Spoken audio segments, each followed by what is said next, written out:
That's what I'm like. He's enjoying it. And the person, like, they were asking how you're, so I'm like, no, I think he's enjoying this transition and stuff.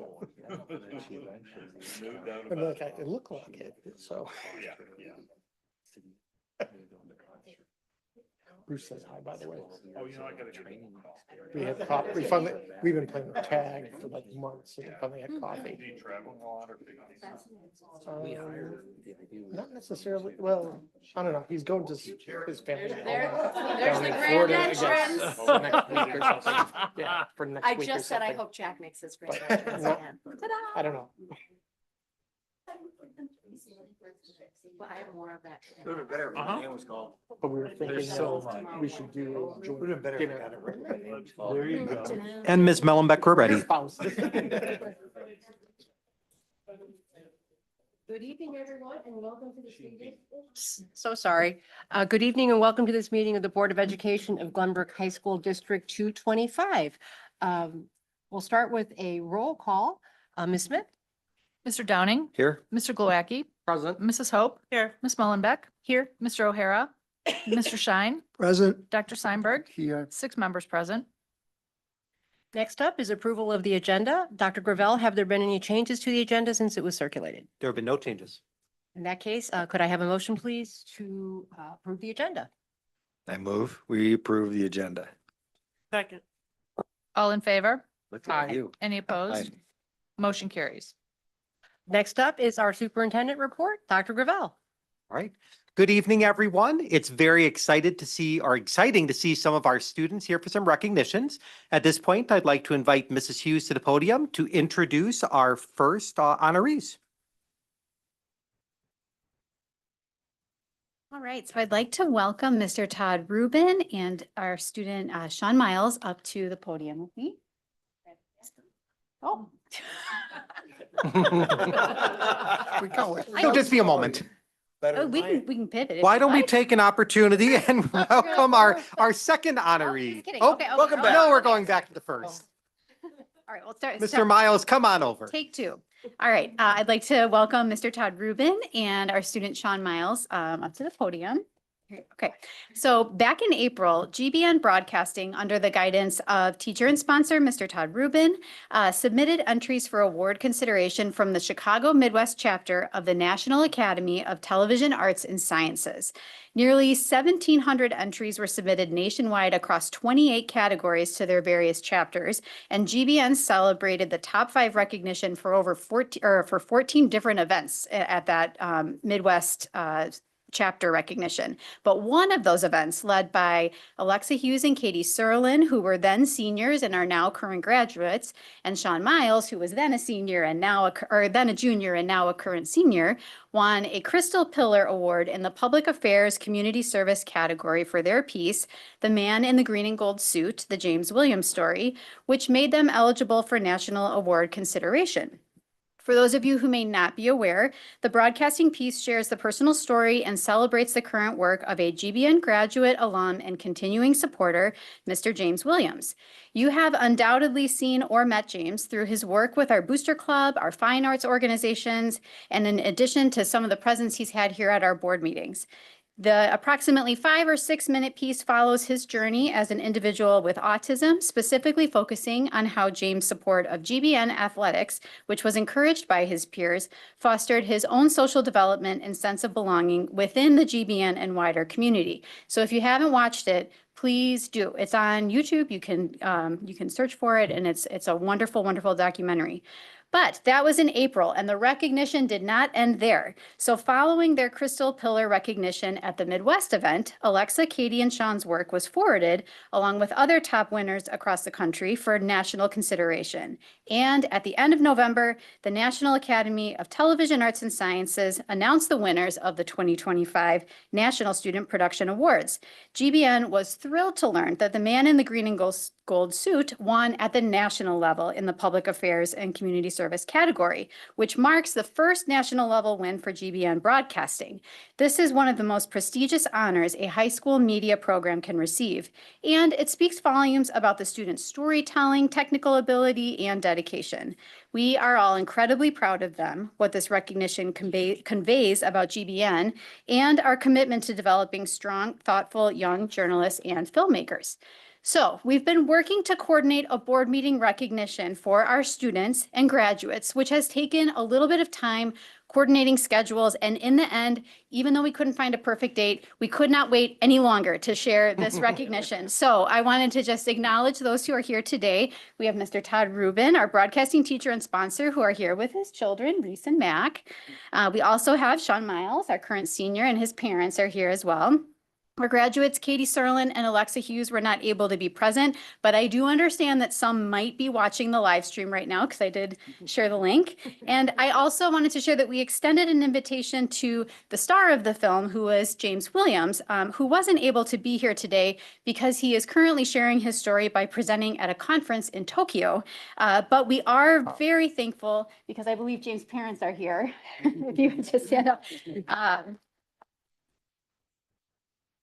We're really grateful for their support in the creation of this particular piece. So please join me in congratulating Mr. Rubin, Sean, Katie, and Alexa in our celebration of James.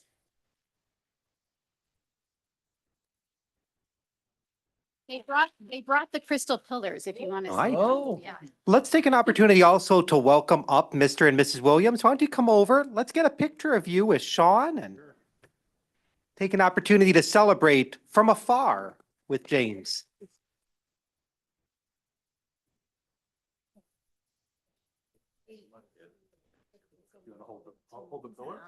Sure. Did you want, okay, we're gonna come in the middle and do one more. Okay.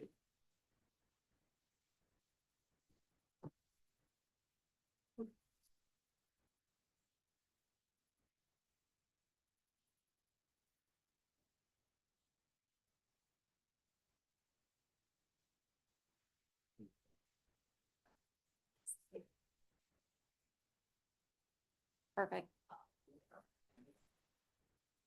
Yeah, Photoshopping it easier. How much you have to Photoshop it? Congratulations. Guys. Thank you for being here. There you are.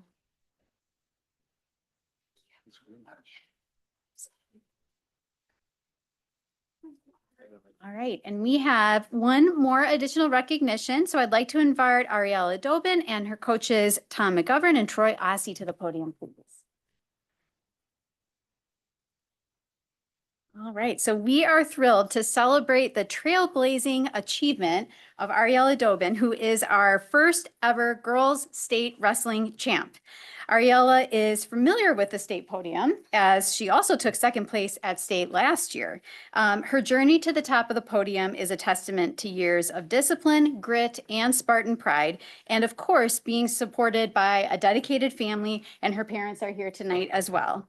And I wanted to just share a special note. So I watched the girls wrestling tournament online, and I had a chance to watch Ariella in her championship match, and I was honestly terrified because I'm so not terrified. I was very impressed, but I was like, oh my gosh, I could never do anything. It's really wonderful to see the confidence that Ariella displays, especially when she's wrestling, which obviously is really reflective of all the work that you've done and your passion. So here to share some additional words about Ariella is Coach McGovern.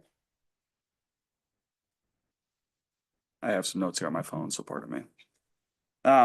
So Ariella delivered a remarkable season that culminated in a state championship and one of the most dominant individual campaigns of the year. Finishing the season with an outstanding 39-1 record, Ariella consistently demonstrated the skill, determination, and composure required to compete at the highest level. Ariella's success began early in the season and continued to build as the year progressed. At the conference tournament, she put together an impressive performance, capturing first place while also earning the tournament's Outstanding Wrestler Award, an honor that she has now gotten 3 times as a freshman, sophomore, and now a junior. Her strong showing at conference set the tone for the postseason. Continuing her momentum, Ariella claimed first place at the regional tournament, wrestling with confidence and control as she advanced through the bracket. She followed that performance with a strong showing at sectionals, finishing third place against a highly competitive field to secure her spot at the state championship. But we all know that Ariella was not satisfied with third place. So at the state tournament, Ariella rose to the occasion and showcased the composure and determination that defined her entire season. Wrestling through a challenging bracket, she continued to execute her game plan and demonstrate her technical skill. And the state championship match, Ariella finished the job and finished with a 10-5 decision in the championship match. Ariella's season was a testament to her work ethic, resilience, and commitment to improvement. Her 39-1 record, conference championship with outstanding wrestler honors, regional title, sectionals podium finish, and ultimately her state championship run represent an extraordinary year and a milestone achievement in her wrestling career. As a coach, I've been a part of now 13 wrestling seasons.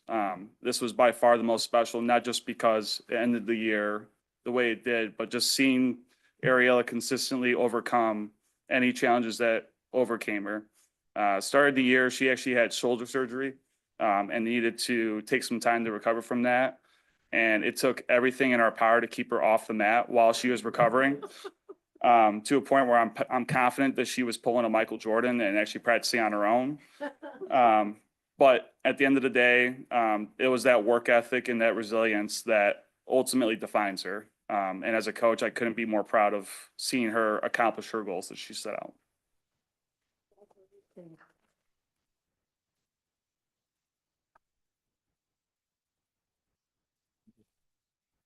Well, thank you so much to our students, their families, and for everyone who contributed to our student success. At this point in the evening, you are welcome to remain with us for the remainder of our meeting, or you can use this as an opportunity to start heading out. Totally up to you. Oh, yeah, I want a picture. Pictures. Oh, wait, a picture. We did pictures. Oh, you already did pictures? Yeah. We've already done pictures. Okay. Wanted to make sure. Thank you guys so much. Okay, thank you so much. Thank you.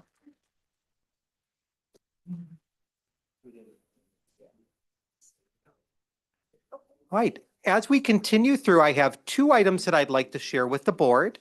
One directly correlates with Ariella's celebration just a few moments ago. After about a 10-year kind of separation from utilizing street signs to recognize our student achievements, we're excited to share that we've worked with the villages of Glenview and Northbrook to resume that activity. New signposts have been added near the entrance at Glenbrook North and Glenbrook South, and we have some pictures that you can kind of see here. I also shared some zoomed in ones with the board last week, but we just had them installed last week.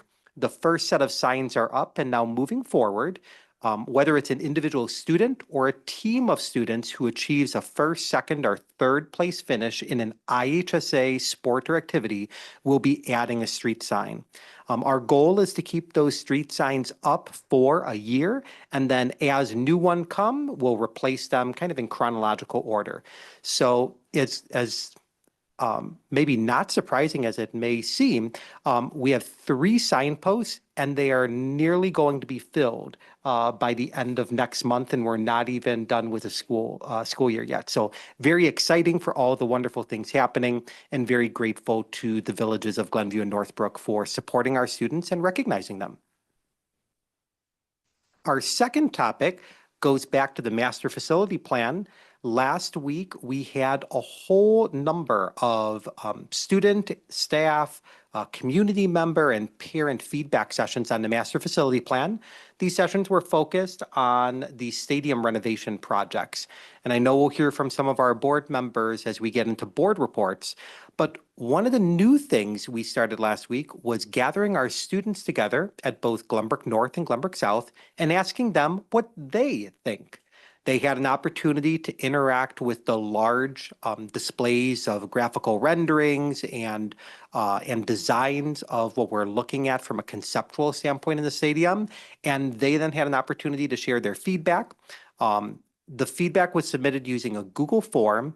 And if you kind of synthesize all of the different themes, we came up with four primary kind of recurring topics. The first is there is a lot of talk from our students about traffic congestion around the stadium and athletic areas. To be clear, this isn't just traffic congestion with respect to the school day.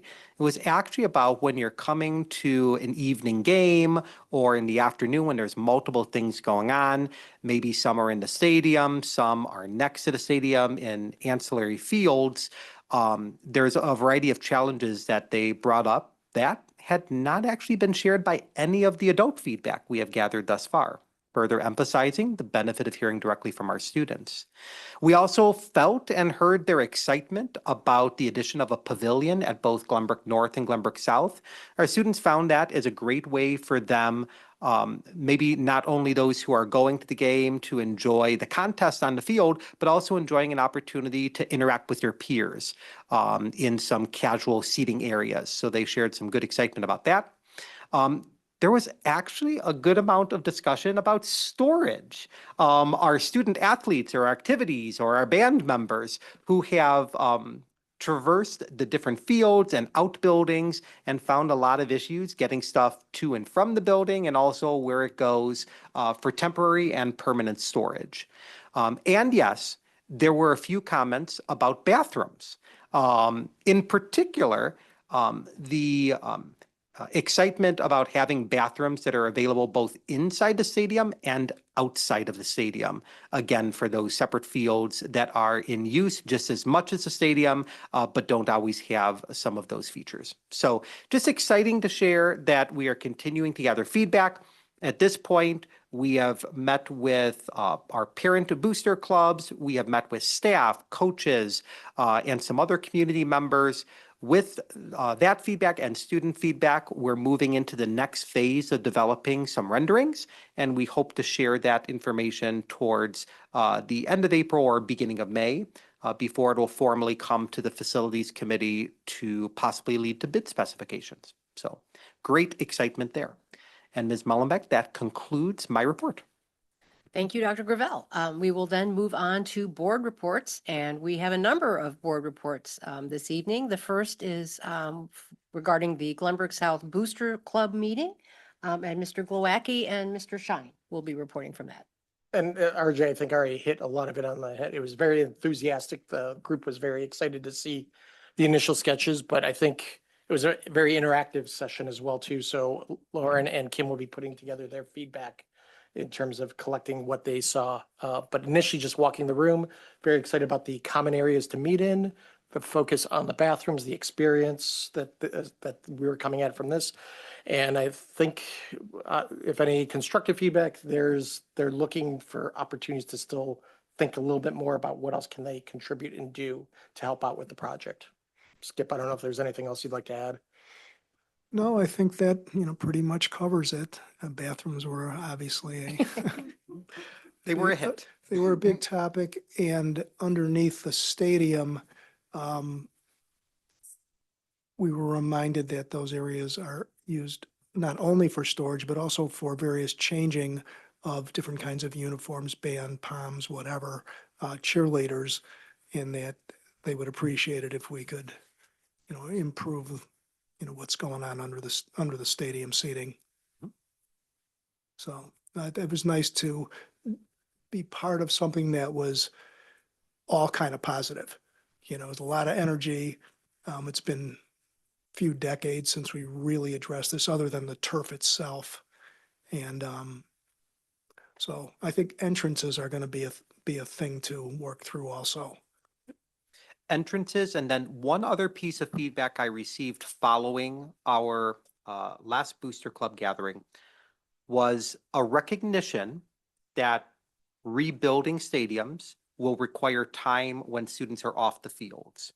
And so we've received some more feedback about any options we might have to still provide, especially our graduating seniors, the ability to play some games on the fields before construction begins, which is a challenge with the spring and initial demolition. So we're working with our construction managers and hope to have some updates on that.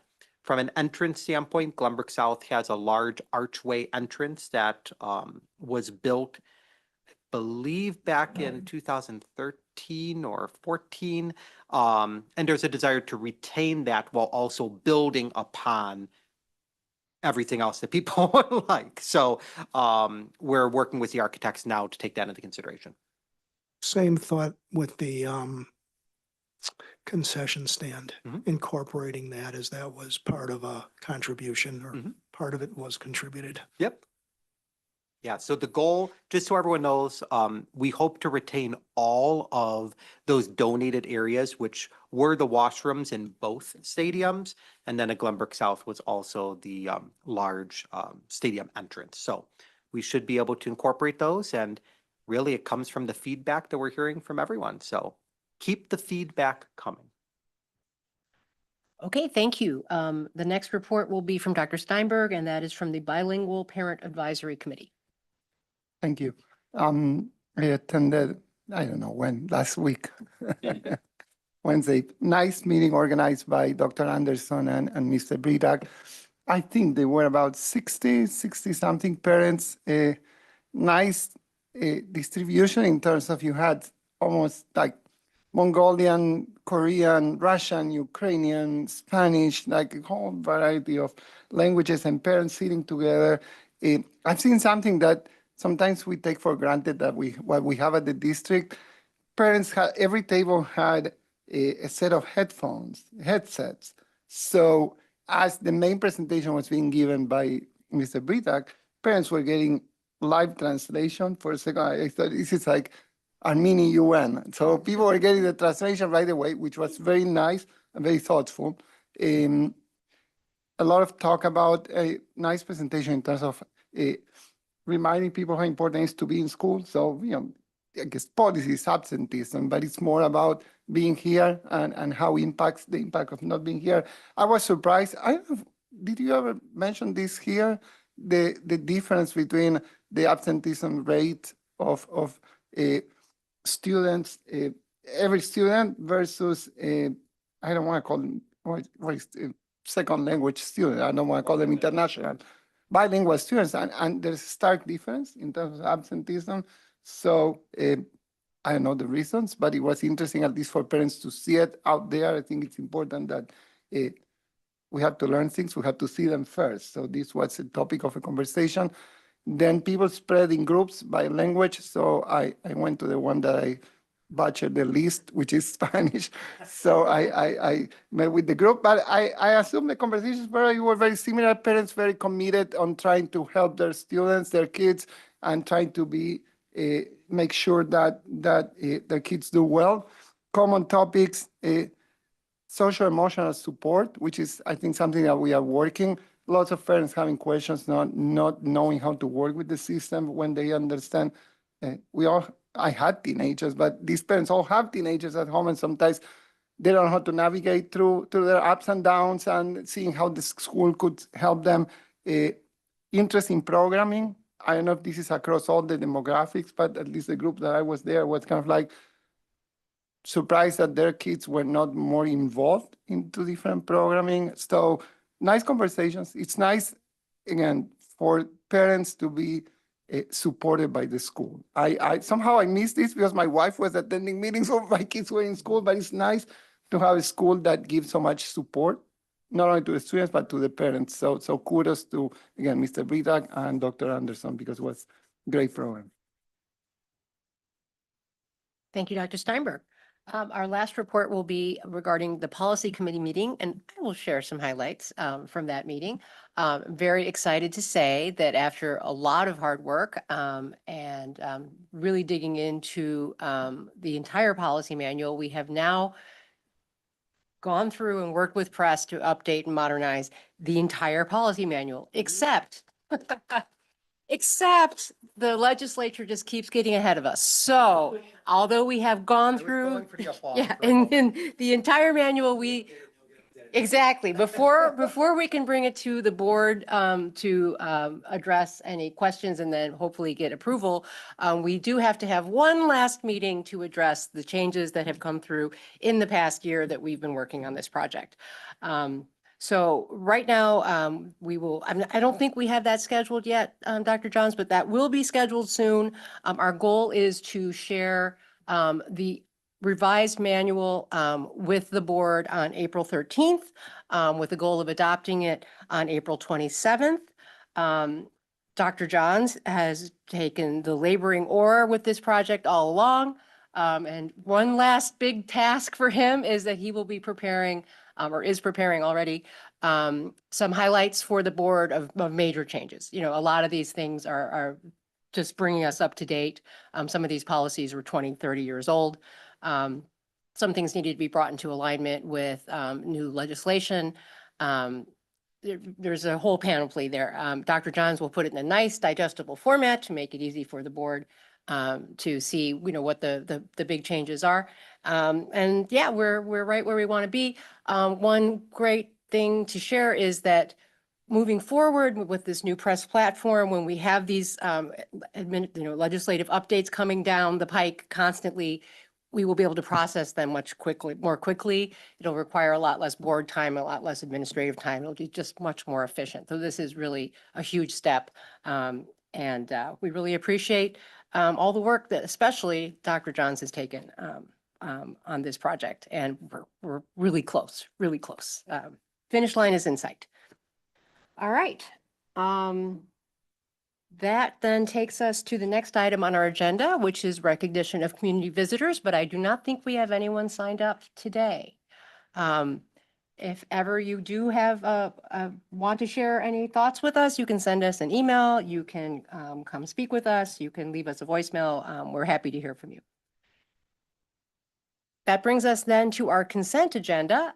Dr. Gravel, have there been any changes to the consent agenda since it was posted? There have been no changes.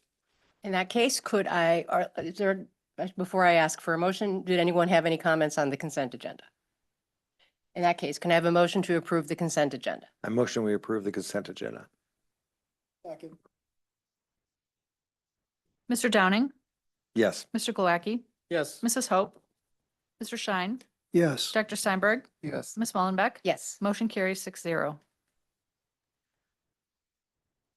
We have a relatively short agenda today because the next thing on the agenda is topics for our next meeting.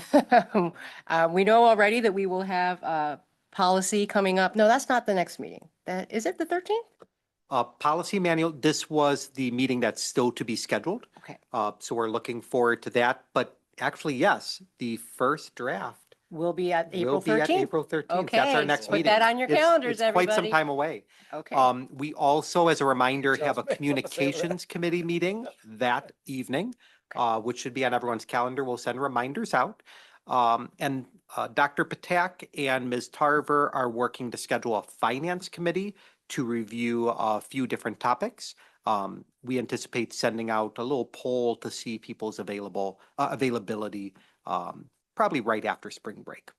If you have any other topics though, please feel free to forward them over. All righty. This evening, the Board of Education will enter into a closed session to discuss sensitive matters as allowed under the Illinois Open Meetings Act. Please note that no action will be taken following the closed section this evening. Forgive me, there will be action. Oh, I'm sorry. There will be action following the closed session this evening.